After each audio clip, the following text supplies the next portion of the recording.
So I'd like to welcome everybody tonight in the disciplinary lecture series of the Center for Middle Eastern Studies. I am Maria Mavroudi. I'm a professor in the History Department, and it is my special pleasure tonight to introduce Professor Emma Gannagé. But before I do this, I want to take a second and ask everybody to shut off your cell phones, please. So, Emma is an associate professor at the Department of Arabic and Islamic Studies at Georgetown University. Her research interests include Arabic and Islamic philosophy, the transmission and reception of Greek philosophy in Arabic, and Arabic medicine and its relationship to philosophy. She holds a DEA and a PhD in ancient and medieval philosophy from the University of Paris 1 in the Sorbonne. And before joining the Georgetown faculty, she taught ancient and medieval philosophy in the Department of Philosophy at Université Saint-Joseph in Beirut. And there she was also the director of the Centre Louis Pouzet, d'études des civilisations anciennes et médiévales. She's also the editor of the Mélange de l'Université Saint-Joseph, which is one of the most important periodicals in Arabic and Islamic studies. And she's the author of Alexander of Avathisias, On Coming to Be and Passing Away, and also the editor of the Greek strand in medieval Islamic political philosophy, together with Patricia Krohn, Dean Tributas, Marunawad, and I forget his first name, Peter Schultz.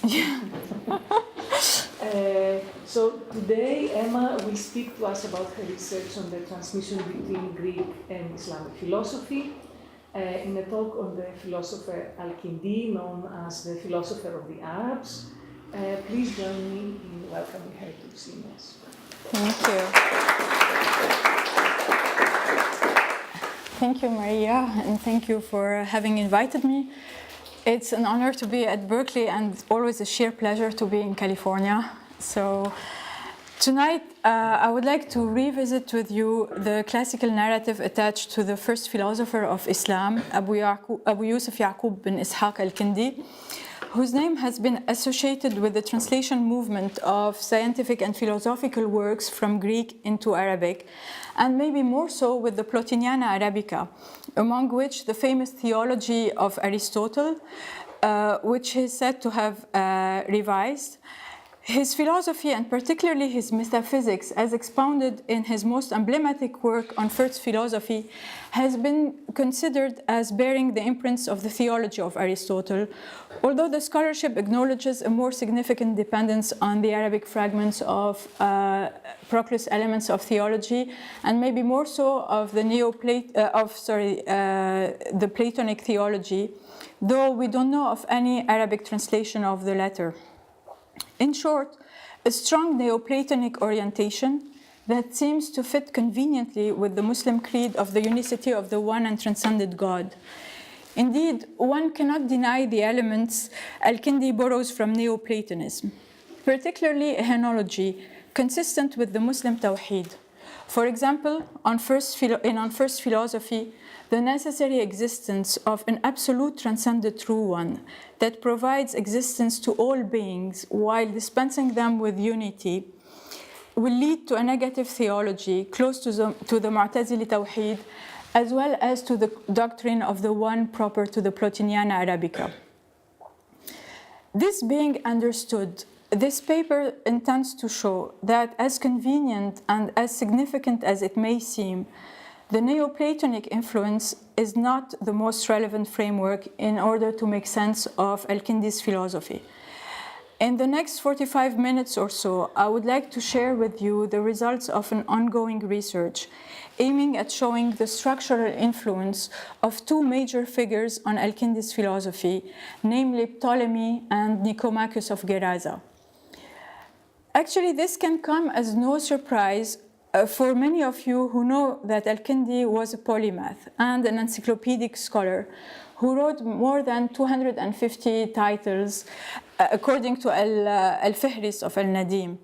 They show an astonishing range of interests reflecting all the sciences of his time. Around 50 of these, maybe more actually, seem to have been devoted to philosophy.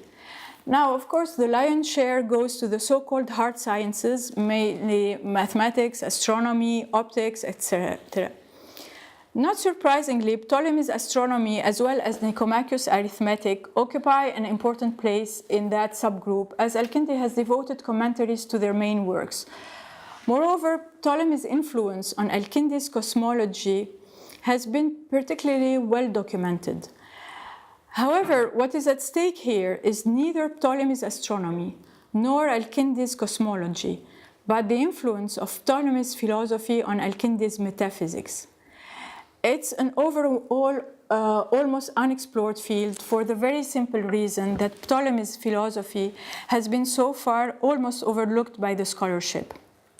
It's only recently, actually very recently, that the field has started being seriously and systematically explored, particularly by the remarkable work of Jacqueline Feke, as she and Alexander Jones remind us at the beginning of their article on Ptolemy in the Cambridge History of Philosophy in Late Antiquity, and I quote, Ptolemy was a self-identified, sorry, there is something here going on. Here. Okay, sorry, I quote Jacqueline Feke and Alexander Jones. Ptolemy was a self-identified philosopher who examined a number of the most pressing philosophical questions of his time, appropriated the philosophical concepts of contemporary schools, and moreover propounded philosophical ideas unprecedented in the history of ancient Greek philosophy. What proves most striking is his emphasis on the role of mathematics, not only in its practice, but in its epistemic and ethical contribution as well. According to Ptolemy, only the mathematician produces knowledge and attains a virtuous state. End of quote. Feke and Jones underline that this claim proved immensely influential on the subsequent philosophers like Ammonius, or Proclus, or even Olympiodorus. I will first start by showing that beyond the Alexandrian commentators, this claim has also directly shaped al-Kindī's classification of theoretical sciences before turning to the role he assigns to mathematics as the royal road for him who wants to reach the knowledge of the true nature of things, and hence as a propedeutic to philosophy. We will thus start by the most emblematic of al-Kindī's work. al-Kindī's works, and this is the famous treatise on first philosophy, of which only the first 4 chapters of Book 1 are still extant.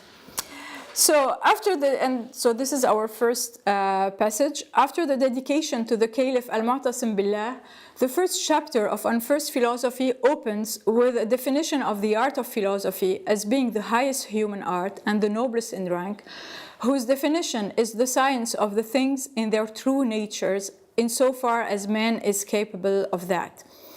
Because the aim of the philosopher is to reach truth in his science and to act according to the truth in his practices. It's not an endless activity, for when we reach the truth, we stop and the activity ceases. So as has been already observed, al-Kindī seems here to follow an eclectic approach. While borrowing mainly from Metaphysics 1 and 2, the overall definition seems also to be inspired by the prologue of the Alexandrian commentaries to Porphyry's Isagoge that used to start with very developed preliminary introductions or explanations of what is philosophy in general, including an enumeration of 6 different definitions of philosophy. The division of philosophy between theory and practices is also traditional in the Alexandrian commentaries, where it used to figure next to the list of the different definitions of philosophy. So far, nothing to write home about. However, the same division between theoretical and practical philosophy occurs in similar terms in the prologue of another of al-Kindī's treatises, namely his treatise on the great art, that is a paraphrase of the first 8 chapters of the first book of Ptolemy's Almagest, where al-Kindī says that, and I quote, since human virtue is the goal of the philosopher, he must strive to acquire the virtues by acquiring the 2 parts of philosophy, which are theory and praxis, since human perfection is through them. because philosophy in its entirety is divided in two parts: theoretical science, whose end and aim is the attainment of truth, and another one, namely praxis, whose perfection and aim is good conduct. So here al-Kindī is following Ptolemy, who opened his preface to the Almagest with the distinction between the theoretical and practical part of philosophy that he attributes to the genuine philosophers. This is all what he says, without further ado. But few lines below, he explicitly names Aristotle concerning the tripartite division of theoretical philosophy between physics, mathematics, and theology, as exposed in Metaphysics 6. And he assigns to theology the role of investigating, I quote, the first cause of the first motion of the universe, that if one considers it simply, can be thought of as an invisible and motionless deity. By contrast, physics investigates material and ever-moving nature, and mathematics can make, and here I quote Ptolemy, can make statements about quality in respect of shapes and in respect of motion from place to place, because it can inquire into shape, quantity, size, and further into place, time, and the like. Such beings fall, as it were, between those other two, not only because it can be thought of through sense perception and apart from sense perception, but also because such being is a property of absolutely all things that are both mortal and immortal. So the same argument actually is reproduced by al-Kindī when, in the wake of Ptolemy, he ranks mathematics as intermediaries between natural science and theology, because natural science needs the senses in order to be grasped, whereas theology needs the intellect and the comprehension to be grasped. As for the intermediary science, which is the mathematical science, it is possible to grasp its knowledge with or without the senses, I mean with the intellect. So, if the division of the three theoretical sciences rests on an ontological criterion being determined by the nature of the object of each science, their classification and the intermediary position assigned to mathematics between physics and theology rests first on an epistemological argument, meaning the perceptibility or imperceptibility of the knowledge they yield to, as already noticed by Jacqueline Feke in her dissertation that she's turning now into a book. Therefore, it's a theory of knowledge that is at stake, which ultimately aims at promoting mathematics and especially astronomy as the most accurate science, or in other words, the one that reflects best reality. Now, the appropriation of Ptolemy's division of theoretical sciences by al-Kindī raises several issues that this paper plans to address. First, the classification of mathematics as an intermediary science between, on the one hand, theology and on the other, physics, that is reiterated in other of his treatises. For example, on his treatise, a short treatise on the explanation of the finitude of the universe, or also in his treatise on the string instruments producing sound. So this now can be safely traced back to Ptolemy's philosophical preface to the Almagest, as has been already noticed by Rosenthal. It is there that al-Kindī finds also an intellectual program that he will apply throughout his work, and that is reproduced in the prologues of several of his treatises. Now, this being said, in his introductory epistle to Aristotle's philosophy, titled On the Quantity of Aristotle's Books and What is Necessary for the Attainment of Philosophy, al-Kindī obviously seems to consider mathematics as a propedeutic to the study of philosophy, stating from the outset that the knowledge of Aristotle's books should be acquired after the knowledge of mathematics, a claim he will reiterate more than once throughout the treatise. Curiously enough, the four mathematical sciences, namely arithmetic, geometry, astronomy, and harmonics, are altogether considered from the outset as a propedeutic to the study of Aristotle's books that, I quote, the student needs to address successively following their ranking and their order so that he becomes a philosopher by such means after the science of mathematics, end of quote. So as already pointed out by Jean Jolivet, al-Kindī draws here a didactic program that establishes the absolute precedence of the absolute epistemological precedence of mathematics for he who wants to acquire philosophy, as the title of the epistle alludes to, as you can read it on the screen, the epistle on the quantity of Aristotle's books and what is necessary for the attainment of happiness. That means that all of Aristotle's books will not be enough on their own in order to become a real philosopher, that is, to reach the true nature of things, if not preceded by a knowledge of mathematics. Now keep in mind that we have already encountered the same expression, I mean the true nature of things, at the beginning of the talk in the definition of philosophy provided by al-Kindī in the opening section of On First Philosophy, as I quote, the science of the true nature of things according to man's capacity. So we'll encounter it again several times. So few lines after that, and having enumerated Aristotle's books, al-Kindī reiterates the very same claim concerning the propedeutic role of mathematics that he now lists in its 4 branches and on which he expands further. And this is text number 5.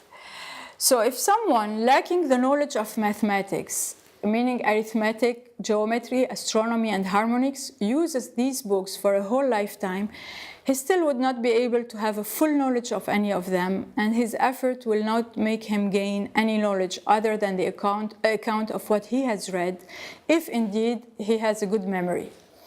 As for grasping their very essence, this will never take place if he lacks the knowledge of mathematics. By mathematics, I mean the science of arithmetic, harmonics, geometry, and astronomy, which is the science of the configuration of the universe, of the number of its bodies in their totality, of their motions and the quantity of their motions, and such beings that happen in the universe. As for arithmetic, it is evident that it is prior to all of them. Indeed, if number is abolished, the things that are numbered are also abolished. It is evident that the first of all pieces of knowledge for him who investigates the things we have already mentioned is the knowledge of the substance and the attributes of the substance. The first simple attributes of the substance are quantity and quality.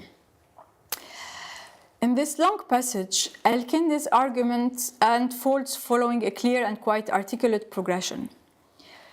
Mathematics is now confirmed in its role as a propedeutic to the study of Aristotle's books, without which the apprentice philosopher will not be able to grasp their essence or their gist. Without mathematics, philosophy is nothing else than glossolalia. Then al-Kindī lists the mathematical sciences at stake and, as has been already noticed, enumerates them, as you can see, in 2 different orders. The second one, corresponding to the Pythagorean quadrivium, that ranks harmonics second instead of geometry, as in the Platonic order followed in the first enumeration. According to Jean Jolivet, such a shift from one order to another is intentional and reflects 2 different approaches. The Platonic order originally defines a course of study that aims at turning the soul of the want-to-be philosopher towards the light. That is why we find the Platonic order used in the first paragraph, as he is precisely designing a course of study for the apprentice philosopher. Now, if right after that he moves to the Pythagorean order, it is, I think, because this is the order that makes sense for the usage he intends to make of the 4 mathematical sciences, and that he makes clear few lines below, and this is in the second paragraph. Namely, a method yielding knowledge of the substance through its 2 main attributes, that is, quantity and quality. Accordingly, arithmetic and harmonics will be associated with quantity, and geometry and astronomy with quality. This is why he says the mathematics I mean are arithmetic, harmonics, etc., meaning the mathematics he means for that purpose, that is, the knowledge of the substance and the attribute of the substance, knowing that the first simple attributes of the substance are 2, namely quantity and quality. Now, in order to make sure we are all on the same page, and especially the non-philosophers in the audience, al-Kindī uses substance here in the sense of the primary substance of Aristotle's categories that refers to individual objects that cannot be predicated of anything else, as opposed to the secondary substances and to all other predicables. For example, Maria is a primary substance, and woman, the secondary substance, can be predicated of her. So you can say Maria is a woman, but obviously you cannot say this is a Maria. So, so the secondary substances refer to the species and genre and constitute the essences and definitions underneath which fall the primary substances, so all the particulars. So now that we all know that, we still have to figure out why and how does al-Kindī consider mathematics as the only method that yields knowledge of the substance, given that what is at stake is not the didactic role of mathematics as a propedeutic to philosophy, but rather their epistemological use as the only science that yields knowledge of reality. So, as we all know, the origin of the quadripartition of the four branches of mathematics has been attributed to the Pythagoreans by Nicomachus of Gerasa. In his, actually, I don't know if it is true, but I found it on the site of St. Andrew's University. So I assume this is.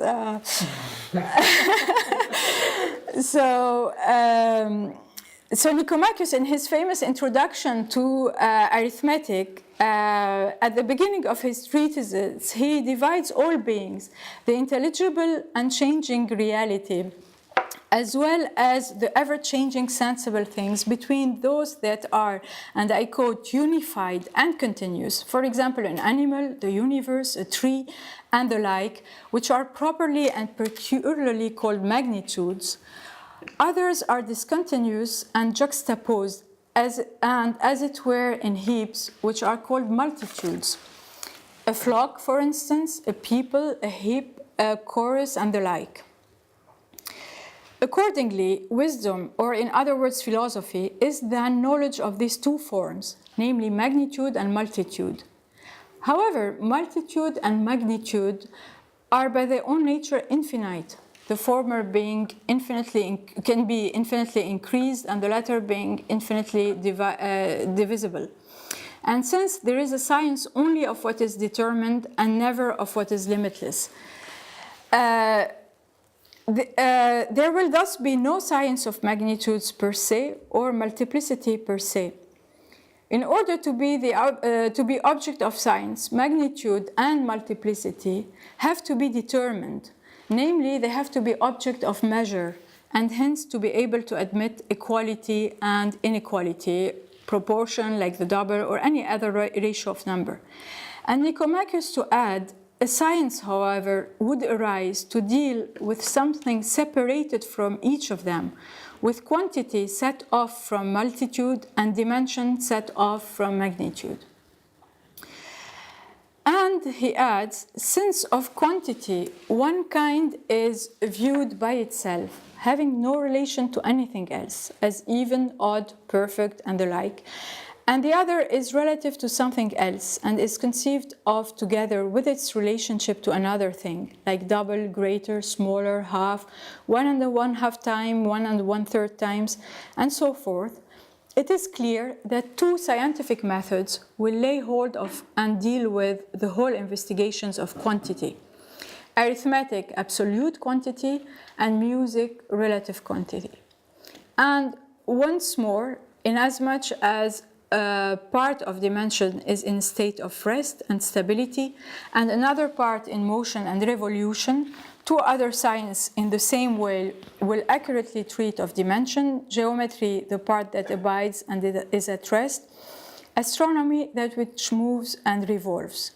Without the aid of these, then it's not possible to deal accurately with the forms of beings, nor to discover the truth in things, knowledge of which is wisdom, and evidently not even to philosophize properly.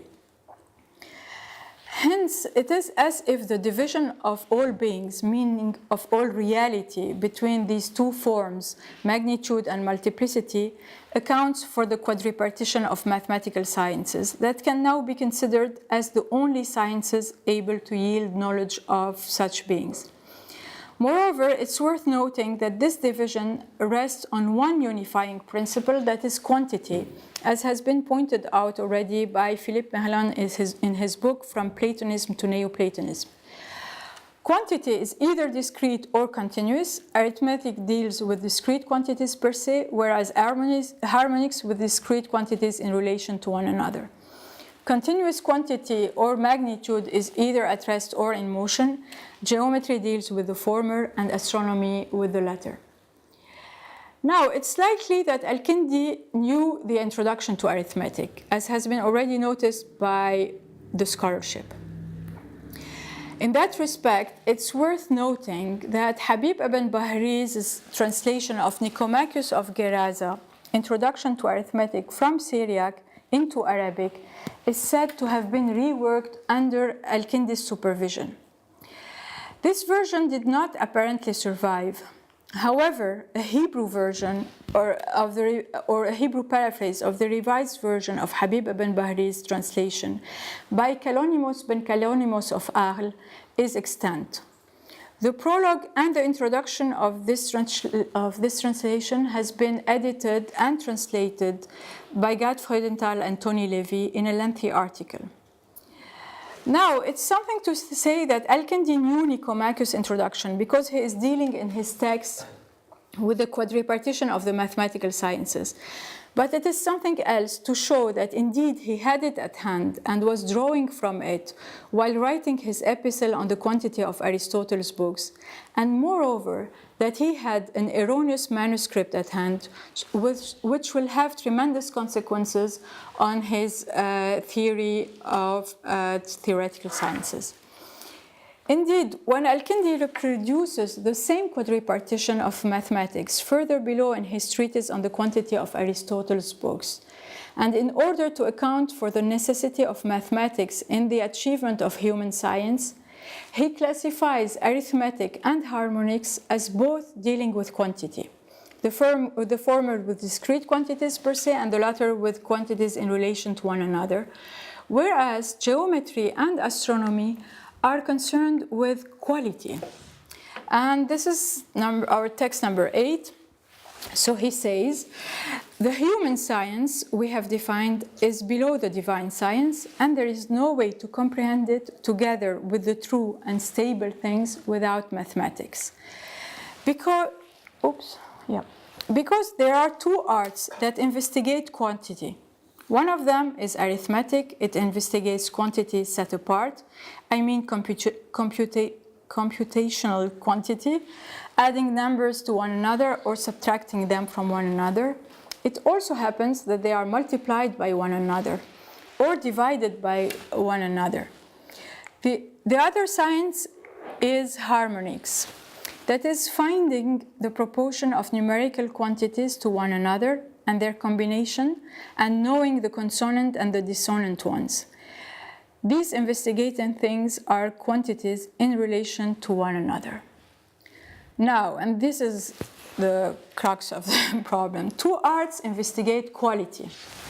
One of them is the science of the quality at rest, and that is the science of surveying, which is called geometry.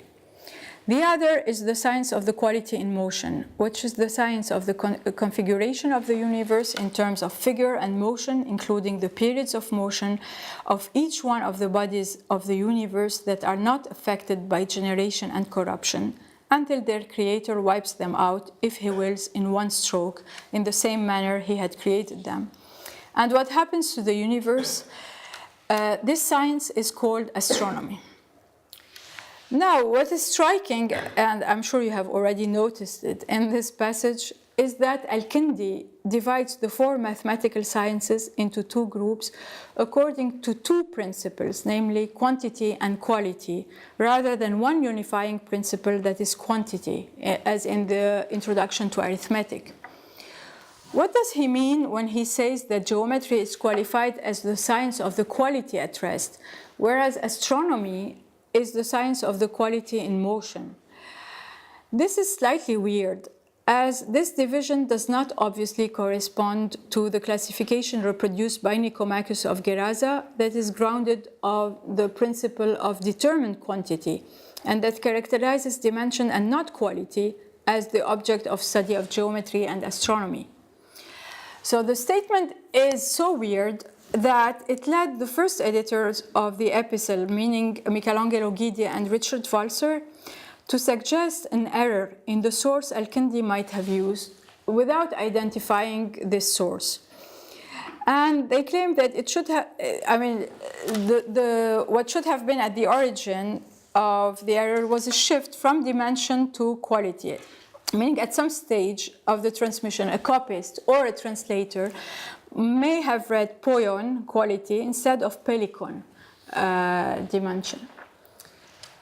Interestingly enough for us, the same error occurs in the Hebrew version of Nicomachus' Introduction to Arithmetic by Kalonymus ben Kalonymus. Compared with the Greek original, the Hebrew version looks more like a paraphrase rather than a real translation, including lengthy interpolations lacking in the Greek text. Now, the Arabic version, which is at the origin of Kalonymus ben Kalonymus translation, is, as I told you, the so far lost Arabic version of Habib ibn Bahriz, who translated it from Syriac to Arabic. So this version has been translated from Arabic into Hebrew. And as I mentioned earlier, this version is said to have been revised under the supervision of al-Kindī. And the reviser states in the prologue that he has not only corrected the translation of Habib ibn Bahriz, but that he has also abbreviated it in, I quote, a concise discourse without repetitions or lengthy parts. End of quote. He also tells us that he replaced the obscure terms of the translator with plain and clear ones in order to make the text more accessible to the reader without modifying the ideas. And finally, and I quote, concerning each point, he will not fall short of mentioning the opinion of our master Abu Yusuf bin Yaqub, end of quote. We are thus dealing with a paraphrase rather than a proper translation. Now, among the many interpolations with which it is fraught, there are glosses attributed to al-Kindī and explicitly introduced by Abu Yusuf said. This being said, the following passage is an extract of Nicomachus' text. It's not a gloss, it's a real translation. So we'll read it together. It has thus been made evident that the science of quantity is the object of investigation of two arts, arithmetic that studies quantity set apart, and music that studies quantity in relation to one another. As for the quality of natural things, it is divided into two kinds, quality in motion and quality at rest. The quality in motion is the object of study of the art of astronomy, whereas the quality at rest is the object of study of the art of geometry. So in a long footnote, the editors and translators of the text have drawn attention to the unusual notions of quality in movement and quality and rest, suggesting also an error in the translation that might have affected this time the Arabic translation of Nicomachus. Meaning, according to them, the Arabic translation may have rendered the Greek pelikos by kammiya, which would have been later on corrupted into kayfiyya. In any case, this is not the place to discuss further the validity of such assumptions. For us, it's now clear enough that at some point of its transmission, the version of Nicomachus of Gerasa's Introduction to Arithmetic that has reached al-Kindī had already been corrupt. Moreover, the occurrence of the same error in the Hebrew translation of the revised Arabic version of Habib ibn Bahriz, as well as in al-Kindī's epistle on the quantity of Aristotle's book, is a strong enough indication that al-Kindī had at hand Nicomachus' text from which he was drawing when writing the epistle on the quantity of Aristotle's books. It is thus an error of translation that allowed al-Kindī to articulate Nicomachus of Gerasa's division of the four mathematical sciences that now rests on two principles, namely quantity and quality, on the Aristotelian doctrines of the categories, through precisely these two attributes that he had singled out at the very beginning of his epistle and right after the first enumeration of the four mathematical sciences as the first two attributes of the substance. He can thus elevate mathematics to become the royal road to philosophy, yielding knowledge of the true nature of things, as is clearly shown in a long development that recapitulates very clearly the whole argument, combining the Nicomachean epistemology with Aristotle's doctrine of the substance in a quite amazing synthesis. Incidentally, it's also a perfect sample of al-Kindī's horrible style of writing. So it's a little bit long, but please bear with me, we are approaching the end. So this is text number 10. Since the first piece of knowledge that is comprehended by all philosophical science is the substance, along with quantity and quality. And since the first substance, I mean the sensible one, is also comprehended through the knowledge of its first attributes, for the sense does not apprehend the first substance directly, rather it apprehends it through the intermediary of quantity and quality. Him who lacks the knowledge of quantity and quality lacks on the top of that the knowledge of the substance. The stable, true, and perfect knowledge of the science of philosophy is the knowledge of the substance. The secondary substances are the ones whose knowledge does not disappear, because of the stability of the object of knowledge and its remoteness from change and flux. It can be reached only through the knowledge of the first substance. And then al-Kindī needs to explain why do we have to resort to the knowledge of quantity and quality in order to reach the knowledge of reality. So he continues, as for the sensible knowledge, it is the knowledge of the first substance. And this really becomes horrible style. Because of the uninterrupted flux of its object of knowledge, which ends only when the object of knowledge ends, that is when its substance is totally destroyed. Or because of the multiplicity of the sensible substance regarding numerical multiplicity, i.e., even if every numbered thing is in itself limited, it is nevertheless possible to increase each numbered thing by its double. So, which can be potentially increased infinitely, i.e., not in the actual number of individuals or in the actual number of multiplications of the increase. And what is infinite is not comprehended by science. Hence, him who lacks the knowledge of quantity and quality lacks the knowledge of the first and secondary substances, as we have already mentioned. So, in the wake of Nicomachus, the argument presupposes that one of the fundamental properties of the first sensible substances, besides being transient and in constant flux, is to be multiple. Multiplicity, if not limited, can be potentially increased infinitely, starting from a determined unity, and there is no science of what is infinite. However, science can deal with a determined multiplicity, meaning with how many, and hence with quantity. Thus, knowledge of quantity and hence mathematics will be the only possible way to reach knowledge of the first substance and by the same token of the secondary substances, since these cannot be reached otherwise. So this statement is decisively Aristotelian and reflects the doctrine of the categories that places the emphasis on the primary substance. Like I quote here Aristotle, everything else being either said of the primary substances as subjects or in them as subjects. Thus, if there were no primary substances, there would be no secondary substances, i.e. no species and genre either. The statement is not true only ontologically, but also epistemologically. If it is true that there is no science of the particular, it's equally true that we cannot reach the universal without abstracting it from sensible perception. Hence, even if the secondary substances are constitutive of the only permanent and stable knowledge which is not exposed to change and uninterrupted flux, the hegemony of the first substance is such that the secondary substances can only be apprehended through the primary one. However, the sheer multiplicity of the sensible can only be grasped if limited and thus numbered in order to become the object of mathematics. That's why al-Kindī states that the senses, I quote, the senses does not apprehend directly the first substance, but through the intermediary of quantity and quality. Mathematics thus becomes the only path to philosophy, yielding knowledge of the true nature of things through the sensible ones. Now it becomes easier to understand why is it necessary to precede the study of philosophy, here encompassed in Aristotle's books and understood as the knowledge of the substance by the knowledge of mathematics in its 4 branches.